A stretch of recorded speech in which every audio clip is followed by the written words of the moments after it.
Hello, everyone. Thank you so much for joining.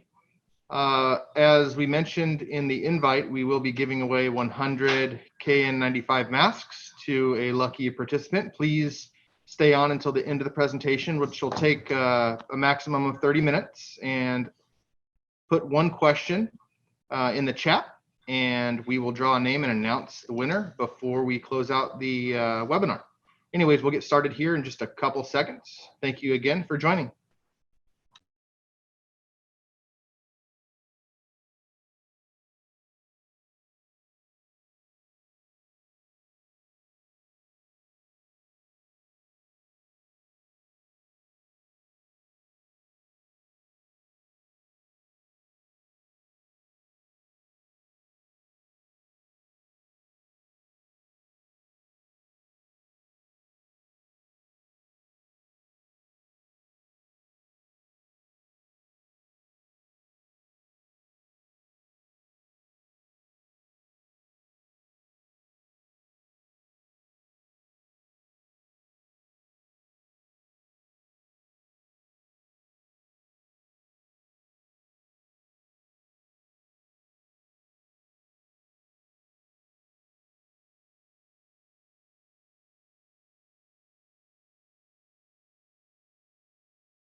Hi, good afternoon, everyone. Thank you for joining us here at the, in our lecture with Diabetic Foot and Wound Care Center here today, Dr. Nieto. I appreciate you guys being here today. Today, I'd like to share the knowledge I have here with you to, help our community. Today, I'm going to be talking about diabetic ulcers and different kind of ulcerations in the legs and feet. So there's different types. The first screen I'd like to share with you is they see this. Actually, I think they're seeing this screen right here. Okay, cool. So the different type of ulcers, we have based on neuropathy, nerve damage. We have based on circulation problems, venous or arterial ulcers, based on pressure, and there's other ones that are caused by trauma and other things. So even if you don't have diabetes or poor circulation, you still can have ulcers or wounds, and we're here to help our community. So the first slide I would like to share is the problem with the circulation problems, the venous ulcers. So when the veins don't work as good, that causes these big wounds, ulcers in the legs, and that causes basically redness, swelling, pain, and the inflammation you see on the left side. Over time, once the veins are fixed and the veins are treated, and the other treatments as compression, elevation also help, then the wound gets smaller, and that's what you see on the right side. And over time, we can help the patients heal with debridements and close follow-ups, at least in a weekly basis. The other treatment, the other ulcers are the arterial ulcers, such as these. They do appear on the ankles or foot or feet, and they obviously take a little longer to heal because there's no circulation, not the veins, but the arteries. The arteries bring blood vessels from the heart down to the feet, and unfortunately, in this case, in this patient, the arteries are blocked, and through arterial ultrasounds, we can see that there's a circulation problem. And then if the patient has adequate treatment, then we're able to heal them at the Diabetic Foot and Wound Care Center. The next patient is not circulation problems. Oh, and by the way, I want to make sure that you guys know this part. It's actually that the patient may have a combination of both arterial and venous. Some people don't know this part, and that's possible. So you have to treat both sides of the arterial and venous to treat the patient. The next patient is a diabetic foot ulcer. Basically, not from they can have some kind of a vascular issue, but they also have neuropathy, nerve damage, and that can actually be from the circulation problem as well. So when they have nerve damage, obviously they can't feel the bottom of the feet, and they're walking and they're causing these pressures, and then they can't feel pain, and then they have these wounds deep wounds down to the bone sometimes, and that causes complications and infections. Obviously, our goal here is to prevent amputations, and that's why I would like to share what I know to help our patients. The next patient is obviously the pressure ulcer. So basically, they're laying down in bed, or bed bound, or wheelchair bound, and then they don't. Some of them have nerve damage, and that's why they're in that situation, and then they don't feel their feet, and also they may have some level of circulation problems as well because they're immobile, and that builds up obviously plaque and other, and that's how they can have complications with their blood vessels as well. So it's important to recognize that if it's a pressure wound, we have to take away the pressure to let it heal. So the reason I'm sharing this today is because I would like to share with you a quick check, a quick test that you can do in the clinic to check for how you can check on your patients quickly in about 30 seconds, like the things you're supposed to be able to check, and just recognize that there's a problem with the foot and try to refer to the proper to the specialist to get treatment. So in this case, I would like to share the pulses. The two main pulses is the dorsalis pedis and the posterior tibial arteries. And usually, you don't have to grade the pulse. As long as you can feel it or you don't feel it, then you can make your decision whether the patient has a problem. And the same with the sensation. Quick sensation. We have a special instrument in our clinic called the monofilament. It's a special plastic ligament monofilament that you can press. But you don't have to have that. If the patient says, you tell them, close your eyes, let me touch some area of your foot, and you can lightly touch and say, do you feel that? And some patients will tell you straightforward, I can't feel you're touching me. That means that they have a degree of nerve damage. And that happens obviously when their blood sugars are chronically elevated. And that's obviously the treatment for neuropathy is to have their blood sugars treatment, be treated and be adequate. Over time, the blood sugars go down, the nerve damage can get better. If the circulation is damaged as well, there can be nerve damage from that, and once it's treated as well, the neuropathy can get better as well. On our next, the next slide shows you a little, like examination again. We went examining between the toes. So that's where you can have a wound, and it can be from, again, both neuropathy and diabetes and poor circulation.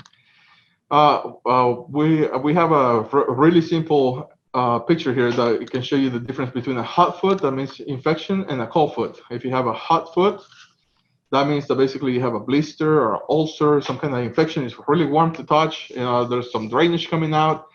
That's a hot foot, and it needs to be treated immediately, because what happens, obviously, is they end up in the ER, and then amputations can occur.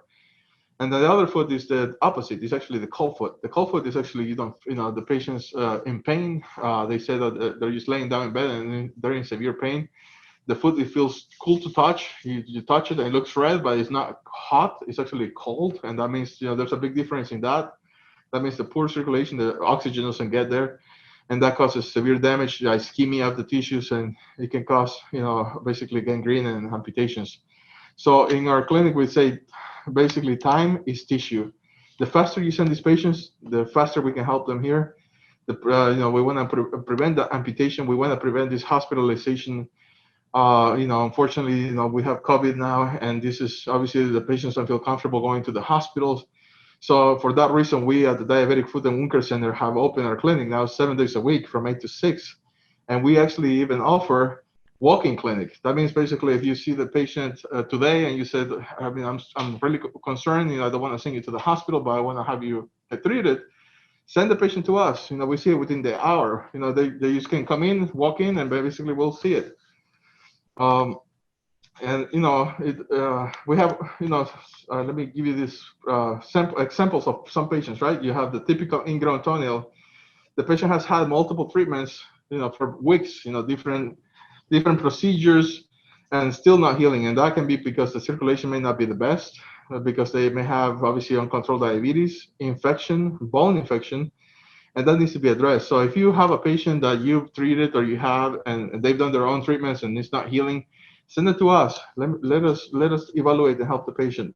The next patient, it looks like a blister on the left side. It doesn't look too bad, and unfortunately, then we take it to surgery, and then they have an abscess, and it's a severe infection, and unfortunately, that can cause an amputation. So even if it looks like a blister and it looks discolored, don't think, just send it to our clinic. Time is tissue. We're trying to prevent amputations, And I think, we can be able, our goal is to try to help these patients prevent ultimately losing their legs.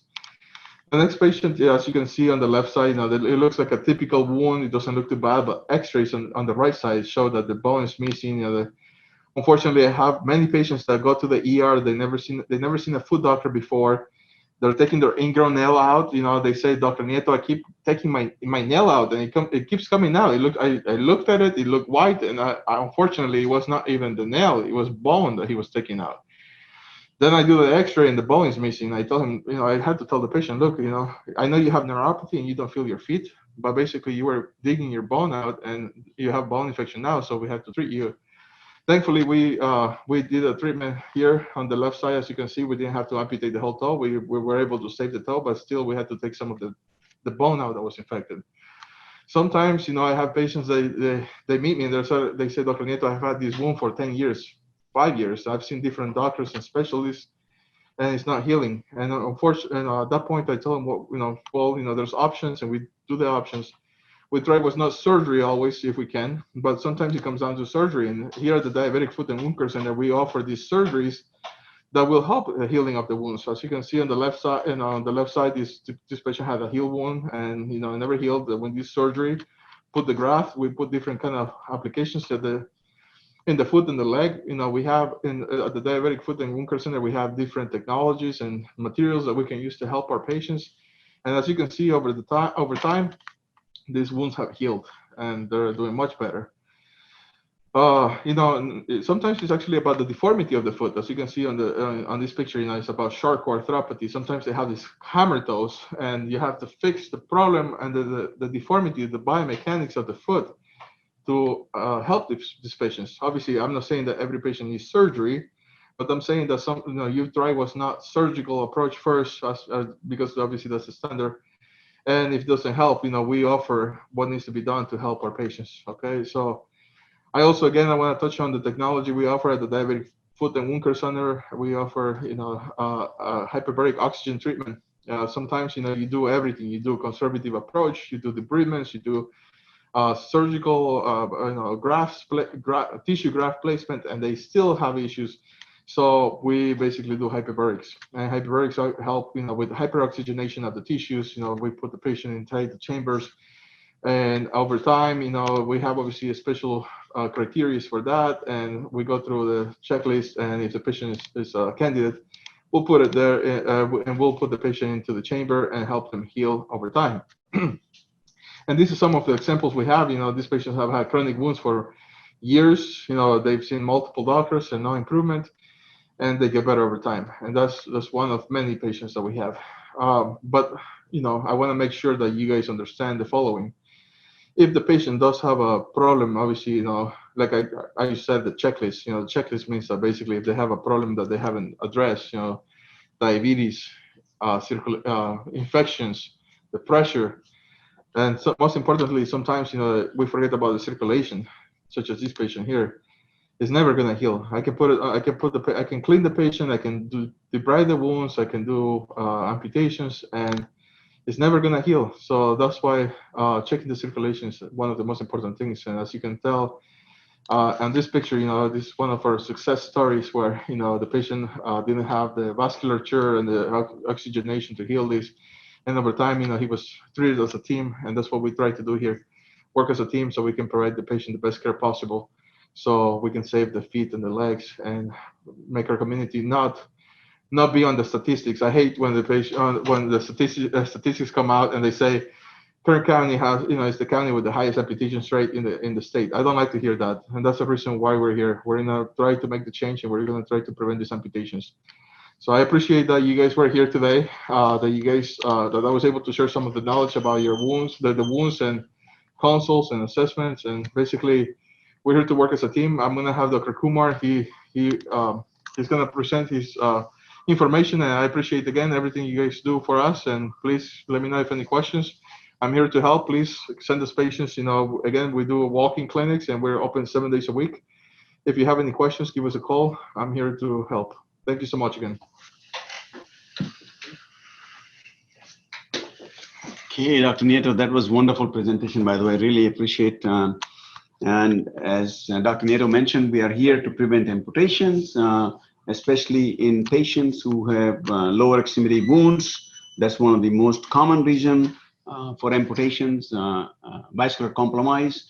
I'm going to walk you through a few of the some of the data that proves that. But what happens is the stairway to amputation. I want to just show you what leads to amputation in these patients. What's the underlying problem? What is that is causing this, and so that we can target the basic problem. If you look at this, is the stairway to amputation, I call it. This is patients, especially with diabetics, patients who have neuropathy. They've lost the feeling in their foot. They can develop some ulcers. They hit their foot here and there. And then a small ulcer forms, and they don't even know about it. A nail goes in their foot. I had a patient who had a nail inside the foot, and he never even knew about it until we examined their feet as he was hurting, and under the base of the big toe there was this big hole, and then but it's been going on for several weeks, and these ulcers, they don't heal in the patients with diabetes. And why is that? It's because of the underlying lack of the oxygen or the circulation, because of the peripheral artery disease, especially in the small vasculatures. You know, there's a peripheral vascular disease in the bigger arteries, but the diabetics have, as we know from the coronary artery disease, there's a diffuse plaque buildup in the smaller end arteries. So that's one of the major problems that happens that lead to non-healing of these wounds in the diabetic patients: lack of oxygen or lack of circulation. So if there's lack of circulation and there's an ulcer that's not healing, so an open wound is the perfect bed to catch infection. So if there is infection on top of the non-healing ulcers, that ulcer really becomes very non-healing now, okay? And then eventually it spreads into the rest of the foot or even the body. These people can have sepsis, fever, chills, and then the source of those infection has to be taken out. Because even if you give antibiotics to these patients, it will not heal, because there is no vehicle to take the antibiotics to the area of infection. So what's important in these patients is to keep in the back of the mind, is circulation enough, or is the vasculature is open and supplying enough blood or oxygen or the nutrients to the non-healing area. I'm going to just show you what seems to be a common practice. Look at this patient who came to the doctor, a 71-year-old male with foot pain, sent to the podiatrist. Podiatrist looked at the big toe. It's non-viable. It's a lot of pain. Next thing he did was he amputated the big toe, because that was the source of the pain. But if you look at the rest of the toes, also is not doing well. After another week or so, the rest of the toes became bluish. You know, if you look at this, is where he did the amputation here. Then after a week, the patient came back. The rest of this area was also bluish, and then a amputation was done at this level, which is the transmetatarsal amputation. Now the problem in this is, if you look at right here, this area is demarcated. Now the wound has become bigger wound. As when the patient came, it was limited to the big toe. Then the big toe was cut, the wound became bigger, then transmetatarsal area. So you think this area is going to heal? No, because there's not enough blood here. And so what will happen after another week or two, when this patient comes, you'll see that this becomes gangrenous, and that's what happened. This is all demarcated. Then this was another amputation. This area is not going to heal. You already know that. This patient is going to eventually end up having below knee amputation. That's what happened. After below knee amputation, the patient had above knee amputation and then died within 3 months of presenting with this ischemic foot. What's the source of the problem that was never addressed? And this is not just this particular patient. Look at the data. 82% of all amputation in the United States are due to the vascular disease. And what happens? In a 2001 study, only 49% of those receiving amputations had any diagnostic vascular evaluation prior to amputation. And that's really serious, as you know that most of these patients, especially diabetic patients with foot ulcers, have poor circulation. If that is not addressed, then the level of amputation has to be higher and higher and higher with each or every other visit. And this is very critical. In 2001, well, how about a study done 10 years later? Look at the 2012 studies. Are we paying more attention to these patients' vasculature? No. Look at the 20,000 Medicare patients with critical limb ischemia. By the way, critical limb ischemia means the patient is at risk for having critical event into the foot because of the ischemia, which is the amputation. So this critical limb ischemia patients who underwent major amputations found 71% had either no revascularization or only one diagnostic procedure in the year immediately preceding a major amputation. So it's a problem. This is basically what I'm trying to say is there's not enough emphasis or diagnostic the efforts to see whether these patients need vascular treatment or improved oxygen level to heal these wounds faster. In fact, Haley et al. Found amputation as the first procedure in 67% of Medicare patients who underwent major amputation. Rather than having the first procedure to improve the circulation or angioplasty or surgery of these vasculature to improve the oxygenation, amputation is the first procedure in majority of these patients, and that's not acceptable anymore. In 2020, we have better ways to handle these things. Amputation should not be seen as a treatment option, but as a treatment failure. A lot of these patients, they end up in the emergency room with foot ulcers. The surgeons find there is no pulse, and a CT angiogram is done on these patients, find, well, there's not much blood flow, and these patients end up having amputation. But that is not the right way to do or manage these patients, because critical limb ischemia has a very high mortality. And this is important. Even if you do amputation, their mortality does not reduce. In fact, 1.5 million people in the United States suffer from critical limb ischemia, and mortality rates for these patients are at 1 year, we lose 25% of these people. At 3 years, 60% of these people die. If you look at 5 years mortality data, almost 85% of these people die within 5 years. That's worse than any cancer, and it's parallel and almost similar rates for the small cell lung cancer, which is one of the highest mortality.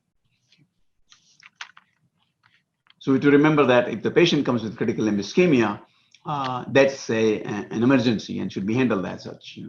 67-year-old Hispanic female came to us for worsening left foot rest pain for several days. She did not have any ulcer, but her left foot was red and dependent rubor to start with, and severe pain into this area.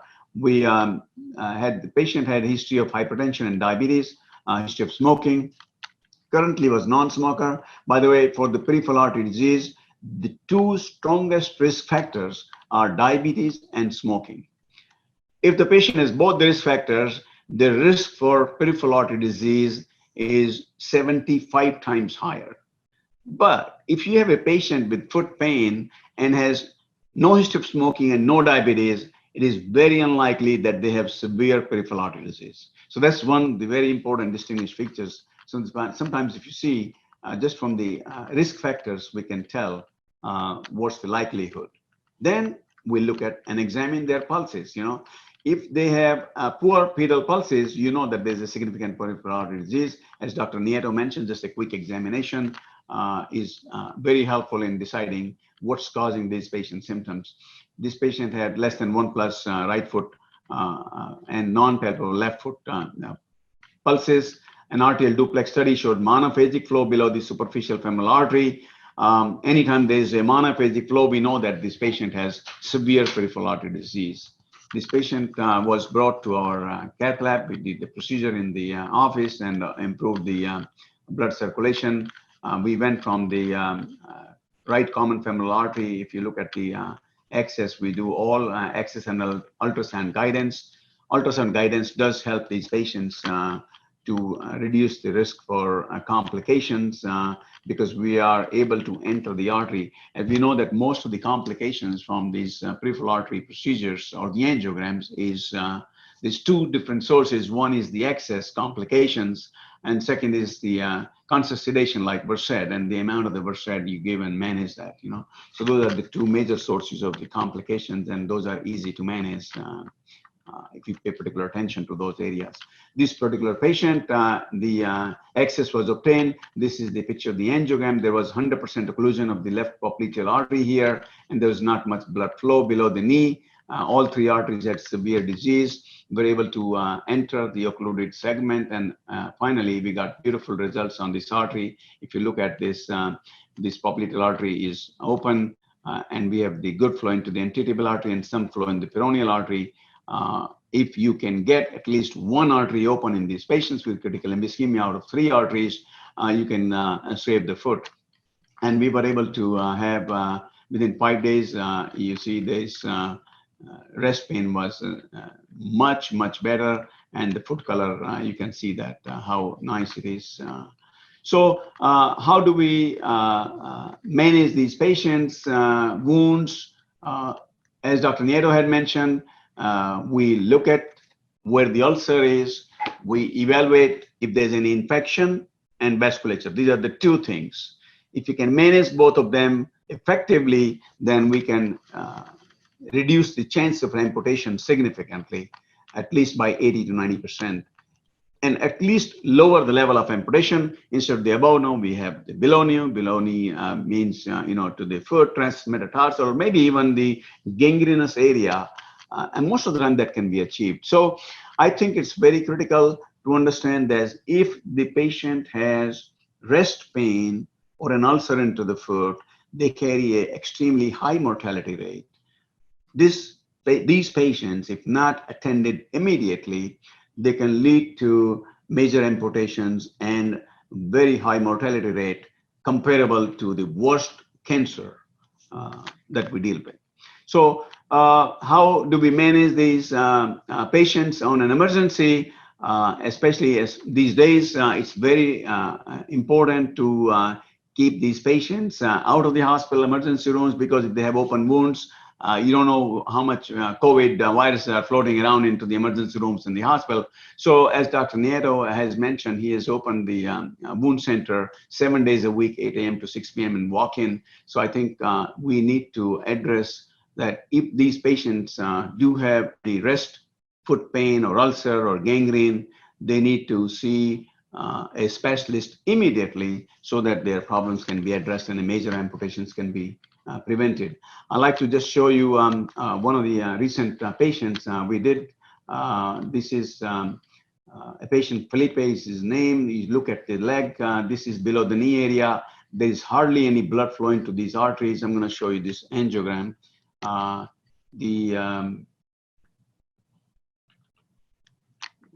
see.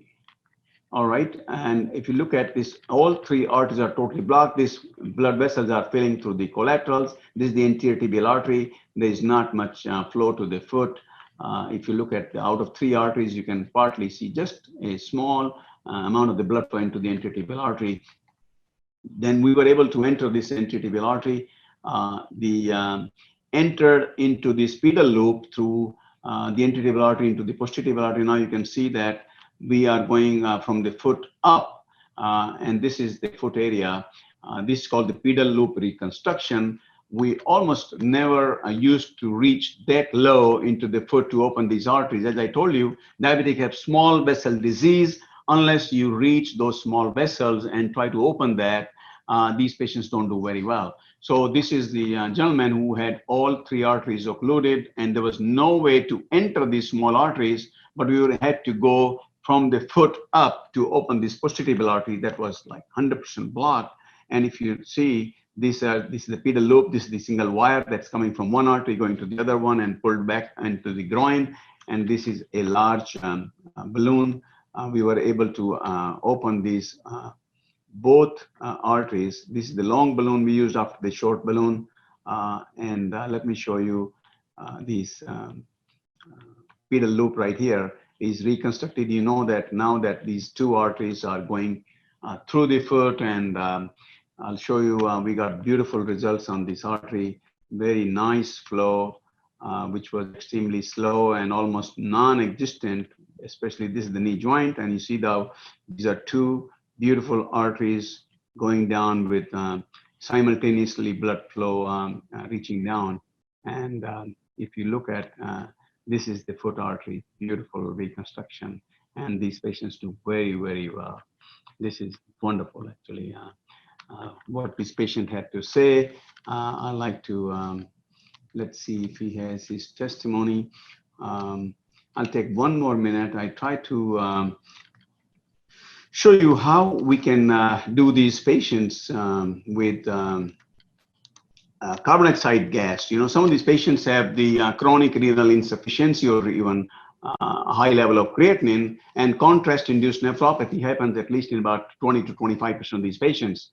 So what we do is you look at the carbon dioxide gas angiography here. We are able to prevent this contrast-induced nephropathy by using the carbon dioxide gas and use very small amount of the dye or the iodinated contrast, what we call is, especially in below the knee small vessels. But most of these big arteries that take most of the contrast in doing these angiograms, we are able to do with carbon dioxide gas, and beautiful images we get on this. You see there is some narrowing in this area. Then we inject small amount of the contrast to confirm, and that way we are able to reduce the amount of the contrast we use on these patients by almost 70 to 80%, which is wonderful. You see how these arteries are really bad and blocked, all of them.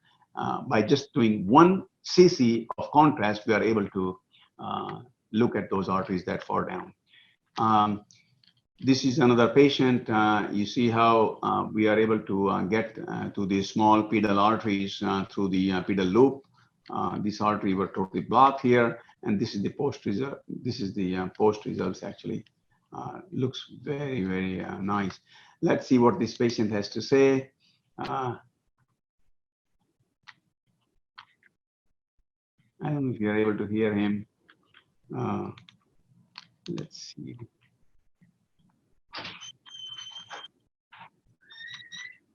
You're able to hear this volume?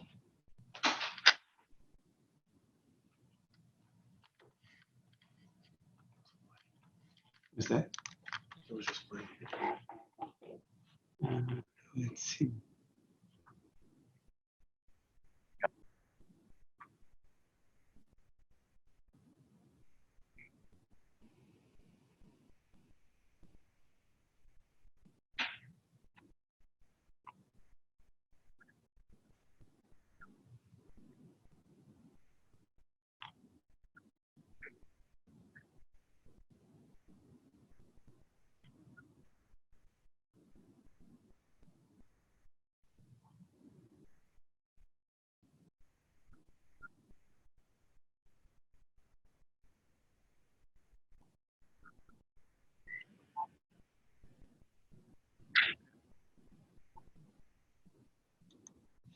All right. Well, so on this one, what we've been doing is these patients, when we open the arteries in the foot, their neuropathy also improves. And these days, there is a lot of data that's coming out that neuropathy is not irreversible. Some of this is related to hypoxemia from the lack of the circulation. And that's a wonderful way that if we open the arteries as small as into the pedal loop, which we've been doing routinely now, it's been very satisfying for these patients to be able to walk without being off balance, without fear of falling. They are able to sleep better because their rest symptoms at night, like cramps or numbness, or that improves. So this has been a blessing that we've been able to have the technology now to be able to open the smaller arteries into the foot. So if the patients have difficulty in sleeping, with rest pain or cramps at night, because the gravity at night is almost non-existent, and whatever small amount of the blood flow was going through these small arteries, through the collaterals, with gravity in the daytime is absent at night. And so some of these patients will wake up at night because of the cramps. They have numbness. They have also in the daytime, they don't know where they are putting their foot, or they're walking on cotton. They're feeling of neuropathy, numbness, discomfort, achy, heaviness. any of those symptoms these patients have, these patients could be helped. And those patients, when they have those symptoms, they are at risk for amputation. Because if they develop that ulcer, their mortality suddenly jumps from 5% to 25%. And then every year they have additional mortality that becomes very high. So it's very critical. This is just this is at risk for amputation patients who have rest discomfort, especially at night. It's very important to recognize, especially in diabetic patients. I will like to maybe show one more case study if we have another 5 minutes. This is patient Maria who had the ulcers. So we don't have that much time, I guess. We could stop. Okay. All right. Well, I'd like to go ahead and finish and take some questions, if there's any questions. I do have one question here. Somebody's asking, so if the patient has restless legs or feet at night, would that be vascular? Yes, restless leg syndrome is patients are not able to keep their foot at one place. Sometimes it is because of the venous disease and sometimes because of the arterial. It's just the imbalance of the circulation that leads to restless leg syndrome. So their vascular status should be checked. That's a very good question. Another question, Doctor. Go ahead. How often will the revascularization need to be completed? Okay, so revascularization, how often, what happens is if we are able to get a very good opening of the small vessels, especially in the foot also, then the loop is completed and the blood goes in and out. The reduction of the blood flow with each heartbeat that happens because if there's a distal occlusion is not as bad. So if you are able to do a good job, these patients, yes, they do have high incidence of restenosis of the order of about 50 to 70% within 3 to 6 months. So this may need to be repeated in about 6 months or even before that. But if we get an excellent results, especially if you are able to get the pedal loop reconstruction, then the need for recurrent reconstruction or revascularization is not as bad. Great. Thank you, Doctor. One more. How do you define a non-healing wound? Non-healing wound, anytime there's a wound that does not heal within 2 to 4 weeks. Some definitions of the wounds, either it does not completely heal or it does not heal significantly within 4 weeks, you'll call it non-healing wound. Excellent. Well, those are the questions that we have. Thank you so much, everyone, for joining us. And we appreciate your time. And I hope this was good information that'll help you in your future endeavors.